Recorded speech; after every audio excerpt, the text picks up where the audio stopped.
Hofstadter's examination of American anti-intellectualism, an exemplary specimen of cultural conservationism, appeared at a time when the nation was taking a more critical look at the entire array of self-congratulatory pieties connected with the Pax Americana after the Second World War.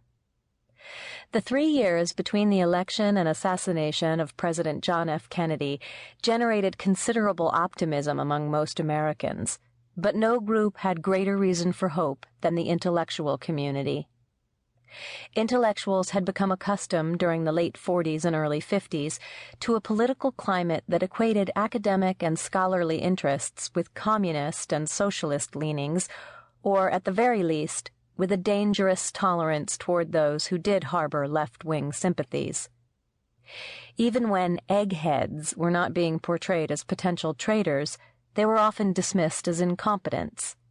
In 1954, President Dwight D. Eisenhower, speaking at a Republican fundraiser, described an intellectual as a man who takes more words than are necessary to tell more than he knows.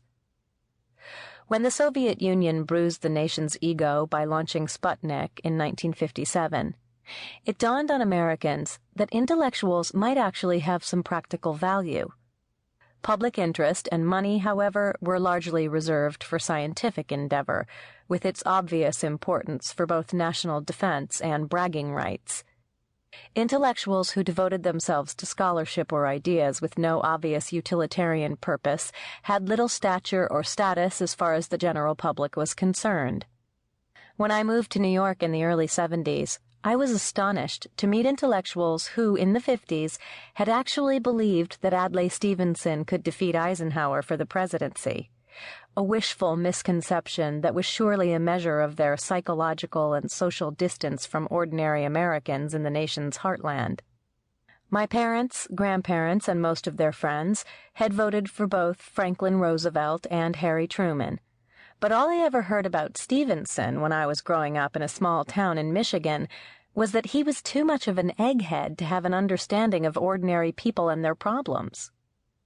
Stevenson's cultivated speech, such a strong point in his favor among his fellow intellectuals, was seen as a liability by most of the adults who inhabited my childhood world.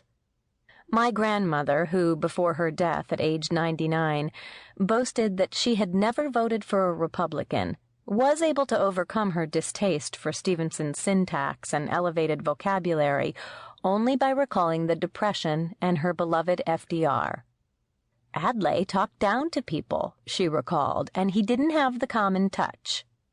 Ike had the common touch, and I loved him.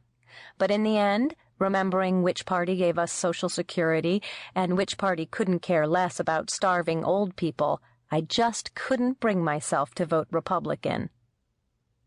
Kennedy, by contrast, managed the tricky feat of displaying his intelligence and education. His manner of speaking was every bit as polished and erudite as Stevenson's, without being seen by the public as a snooty intellectual. The public was right. Kennedy was no intellectual, if an intellectual is, to borrow Hofstadter's definition, someone who in some sense lives for ideas, which means he has a sense of dedication to the life of the mind, which is very much like a religious commitment. Few politicians of any era, in any country, could qualify as intellectuals by that strict standard. One of the most remarkable characteristics of America's revolutionary generation was the presence and influence of so many genuine intellectuals, although the term had not been coined in the 18th century. Men of extraordinary learning and intellect were disproportionately represented among the politicians who wrote the Declaration of Independence and the Constitution and led the Republic during its formative decades. True to Enlightenment values, they saw no contradiction between their roles as thinkers and actors on the public stage.